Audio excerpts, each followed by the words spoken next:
Charging is probably the most talked about part of electric car ownership, but you know what? It's not as complicated as you might think.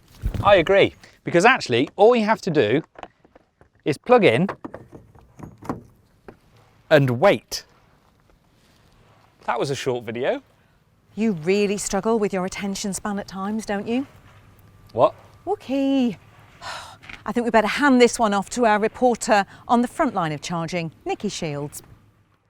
Well, thank you, Ginny, and I am glad that you have come to me because, well, I like to think of myself as a bit of a charging ninja within the electrifying crew. So, without further ado, let's start with the basics.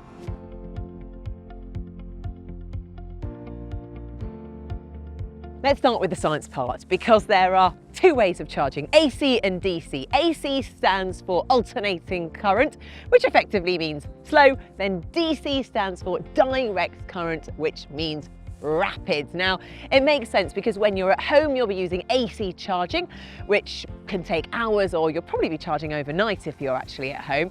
Then when you're out and about, you'll be using DC charging, which is great because ultimately you want to crack on with your life. Oh, now you can use the public DC chargers once or twice a week to top up if you don't have access to home charging. Also remember, you don't have to hang around with your car while the battery fills up. So you can pop to the gym, do your grocery shopping, get your life admin done. But how fast you charge depends on a few things. One, how fast the charger is you're plugged into. At home, a wall box comes in two flavours, generally 3.6 and 7.2 kilowatts. And they see a full battery charged in several hours. Kind of like a slow cooker charger. If you're at a public charger, you'll find that speeds really vary from 3.6 to 350 kilowatts and lots in between. The higher the number means the faster the charging speed. And ideally, you'll want to look for 50 kilowatts and above, unless you're planning to be there for a few hours. One of these 350 kilowatt chargers can top a car with up to 100 miles of range in the time it takes you to grab a coffee. I think I'm gonna have to keep an eye on my caffeine intake at this rate. Anyway, these are the kind of chargers that you want to keep an eye out for because they're perfect for topping up those extra few miles on a longer journey to get you home. And the great thing is that it barely takes any more time than a traditional fuel stop, which brings me on to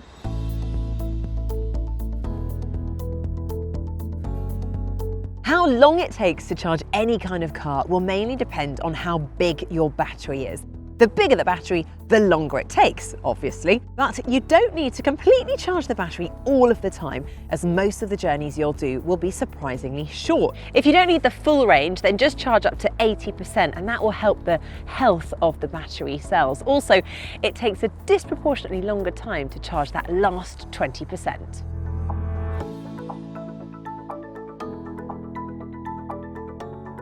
Now, it isn't just chargers that come with different speeds, cars do too. Some cars can charge faster than others. Take, for example, a car that has a maximum charge rate of 50 kilowatts. Now, you could still use a rapid charger of 150 kilowatts. However, that car will only charge at a maximum rate of 50 kilowatts.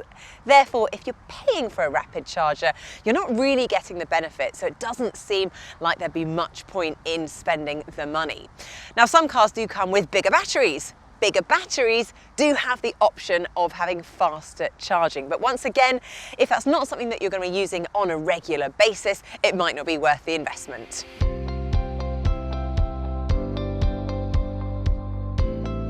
Now, these days there are about 4 different standard cables available. Don't worry, you don't need to travel with all 4 in the boot of your car because you'll quickly discover which cable you need for your own car. But when you are out and about using public chargers, there's usually a couple of cables attached plus a couple of different connectors. So you're unlikely to ever arrive at a charging spot that doesn't have a cable or a connector that you can use. The first and most common is called a Type 2, and that uses this top bit of the socket, usually to plug into a slower AC charger like the one you have at home, or the ones that are popping up on some lamp posts. You'll need to use your own cable for these though. The second one is called CCS, and that's for rapid charging, and the cable will always be attached to the charging station. You usually have to remove this little extra rubber cap to get it into the socket. And this is the one that we really like because it means you'll be topping up quickly. If your car doesn't have the extra bit at the bottom, then you can't use the bigger rapid chargers. But that's probably because the battery in your car is small and probably doesn't need to. The third one is the one that comes with a 3-pin plug on the end and generally a little box in the middle. This is what most people refer to as the granny charger because it's the slowest form of juice. Great in a pinch, but be prepared to wait. It's also worth noting that if your car has a Nissan or Lexus badge, you might also have something called a CHAdeMO socket. This is basically just another type of plug for fast charging that these manufacturers use. It looks different but works in exactly the same way. And on older electric cars, you'll find a Type 1 charger. But unless you're buying an older second-hand EV, they are less common. But don't worry, you can't accidentally plug a car into the wrong charger. The worst that can happen is that it won't start charging. Now, if you're worried about someone pinching your cable while charging, well, don't be, because as soon as you plug in, it actually locks in place and only you, with the keys, can unlock it. Now with some cars, you can actually set it to release the charging cable once the car is fully charged to allow others to use the charging point. It's also worth remembering where your charge flap is. Some cars have it where the petrol flap would usually be, some have it on the front wing, and some have it right on the nose. I quite like those because it means you don't have to reverse into a charging space. Now, when you're charging at home, the cost will simply be added to your electricity bill. And if you're using a tariff like Octopus Energy Go, it's really simple to see how much it's cost you. You can actually set your car to charge overnight when electricity is at its cheapest, which is pretty smart. But it's also great for the environment because it helps to balance the grid by making best use of renewables when demand for power is low. When you're out and about, you generally pay more with an extra cost for the convenience of really fast charging. So hooking up to a 350 kilowatt charger will generally cost more than a 50, for example. If you do end up charging at a more expensive station, EVs can be set to charge to a specific percentage and then automatically stop charging. So just set the car to stop at the required amount and then you're good to go. It's also worth checking the price before you start charging too, as some suppliers cost more than double the price of others.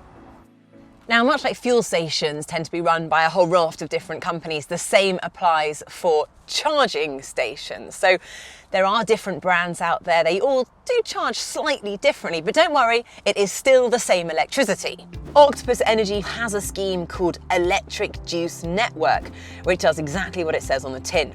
It's a network of reliable, slick charging providers, which gives you access through one charge card to thousands of chargers on the scheme, but then produces just one bill, which is super handy because if you're an Octopus Energy home electricity user, then you can just get it automatically added onto your home electricity bill. Nice and convenient. But all new chargers now have to come with easy contactless charging by law. So you just plug your car in, authorise payment, and off you go. You might pay a little bit more than if you join the club, but it's convenient, especially if you don't charge that often.